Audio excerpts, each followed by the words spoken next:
Well, I mean, I think that's the interesting question. You know, do people who use video on demand, do people who illegally download, do they stop going to the cinema? Is the question, I suppose. I mean, do you find that, Susan? You know the research, maybe. Yeah, well, there was quite interesting research done in Europe recently. It was admittedly amongst younger audiences, which said that there were some films people watch. I wouldn't say a hierarchy exactly. If they weren't that bothered about it, they would download it or they would watch it on video on demand or on pay-per-view. But if they wanted to see something particularly, especially, they would save it up and watch it in the cinema. So there does seem to be a hierarchy, possibly, of the different types of experience. And I think that, but I think that what it shows is really that, you know, people aren't one thing or the other. People will, you know, mix and match across, like this gentleman does, across different ways of watching films. And I suppose if people really want to see something, they will seek it out whenever. I think, you know, the challenge for cinemas really is that people don't get enough of a chance to actually get to see the film in the cinema as it was meant to be seen before it disappears, and then they've got no option but to go and watch it on you know, on Love Film or on pay-per-view or whatever. The other thing I was just going to say though is that, you know, I have subscriptions to Netflix and Amazon Prime and, you know, quite a Mubi and quite a few others as well. And you know, I work in film and I actually find it bewildering. There is like too much choice, and I suppose for cinemas we sort of nearly see ourselves as a bit of a filter. That, you know, we are sort of, you know, gatekeepers, curating. I hate the word curating; it seems to be overused at the moment. But, you know, we do sort of act as a filter, I think, for what people should and shouldn't see in some kind of, at least kind of barometer of some sort of quality. So you would say there has to be gatekeepers?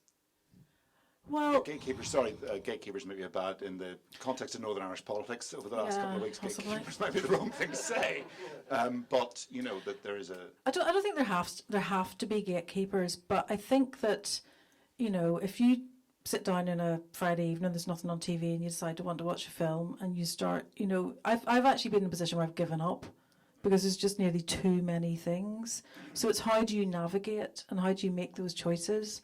And that, I think, is the interesting thing for people wanting to get films into distribution, is how do you influence people to make the choices for your film? And whether that's a PR campaign around phishing and problems with that, or whether it's because you've got a dedicated LGBT audience who is going to seek out, or whether it's people who are interested in archive footage or classic films, you know, how do you speak to those people and get their attention above everybody else sticking their hand in the air going, look at me. And that's, I think, and I suppose that's the interest, and that's the useful thing is about cinemas, that it's a good way to create a moment and then amplify that.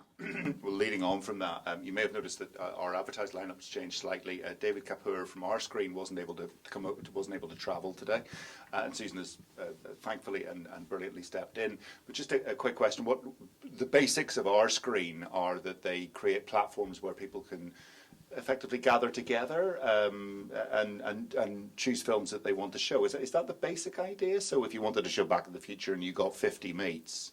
And they bought 50 tickets, then the cinema will put on Back to the Future for you. So to a certain extent, it's kind of like a cinema on demand, actual cinema with seats and popcorn. I mean, that kind of idea seems to be getting some kind of traction. You know, I don't know whether maybe the BFIs and QFT would answer that, maybe in terms of what kind of impact that can have down the line. Well, I think there's two sides to that. There's the audience, the viewing audience side, and then there's the actual distribution, people wanting to get their films in front of an audience side. So speaking about it from the audience side first, yes, if you have a particular documentary that you've read about or you've heard about that nobody is showing near you, or a film that, you know, was on for a week and disappeared, you know, it gives an audience, a committed audience, a chance to bring that back and actually get a chance to see it. Because of the way it works, it's like crowdsourcing programming, basically. So you need a certain amount of people to commit to the screening before it can happen. And because of the nature of the way our screen is. It's sometimes slots, like screening times that are quite weird, like 9 o'clock on a Sunday morning or something like that. Just simply because, you know, it's a cinema, they have to show the big films in the evening. You know, they have to pay their bills and their bread and butter. But it does at least give a sort of an opportunity, I think, for film lovers or people who are interested in a particular film or interest groups to get that film on a big screen. So I think there is a need there that it is obviously, albeit in quite a small way and probably quite a limited way, addressing. But then there's the actual getting your film in front of an audience, which I'll hand over to you for. Is everybody here familiar with Our Screen? Who's not heard of Our Screen?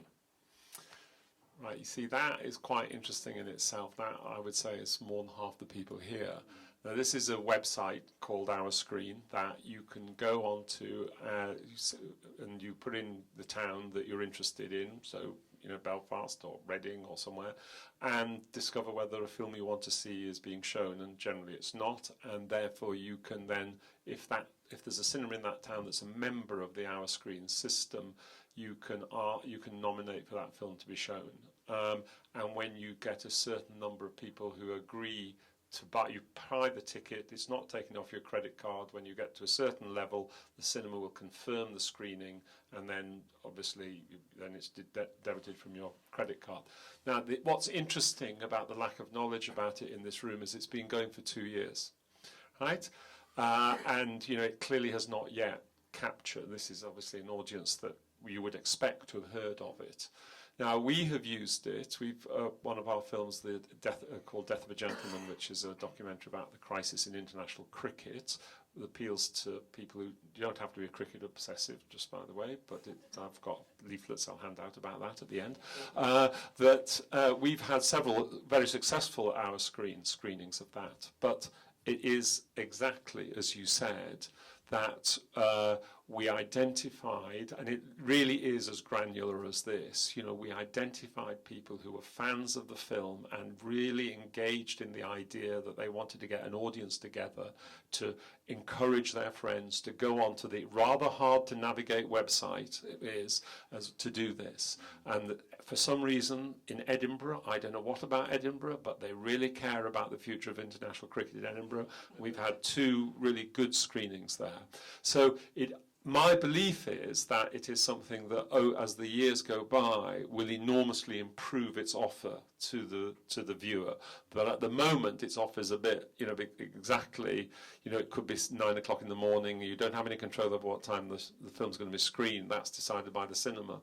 And they sometimes put it into a very big screen. I noticed there was one that we had to get 70 people to agree to go and watch the film at something like 9 o'clock at night on a Sunday. Well, I can tell you for a documentary, that's really pretty good audience.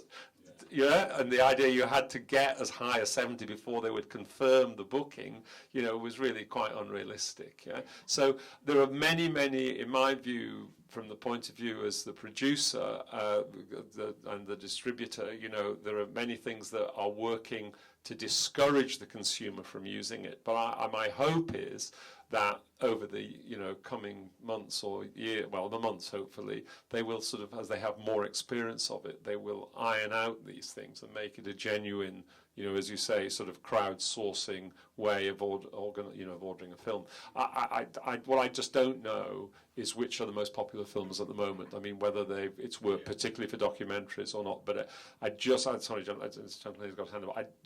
thing I just would emphasise is that we as the distributor or you as the producer, you have to really go out and literally find the individuals in those cities who are motivated to be the people to encourage their friends to sign up. It won't happen if you don't do that work. It just won't happen.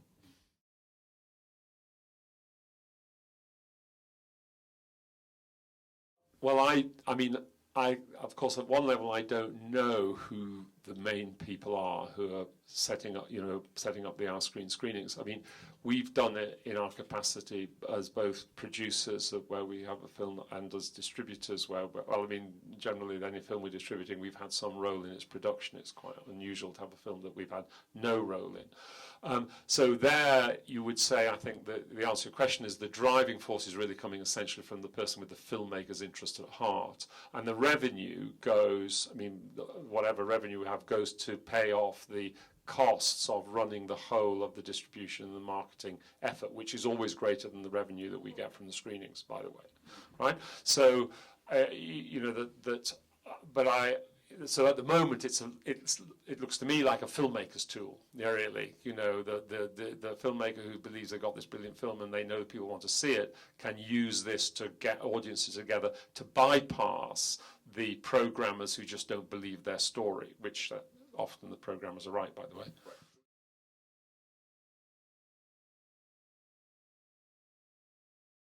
No, it doesn't work like that. I, as a distributor, agree with Our Screen that they can have 10 of our titles to publicise on their website. When they get a booking, they contact me and I service the booking, or they contact Christopher and he services the booking. Somebody has to service it. If I, as a distributor, buy from you as a lawyer theatrical rights, I have all theatrical rights. There's no carve-out, because if you have two separate, still somebody has to do the material fulfilment of that thing, so there's no point splitting that. If you have a distribution deal, that person will deal with Our Screen, particularly if that's what the filmmaker wants, but the distributor will, for example, make the decision to hold back Our Screen against the theatrical opening of the film, if it is going to have an opening. The example that I give is I was doing a re-release of Blade Runner, and of course the film that everybody wanted from the BFI was Blade Runner, before I was going to invest a lot of money in making new trailers, new posters, a part of big science fiction season.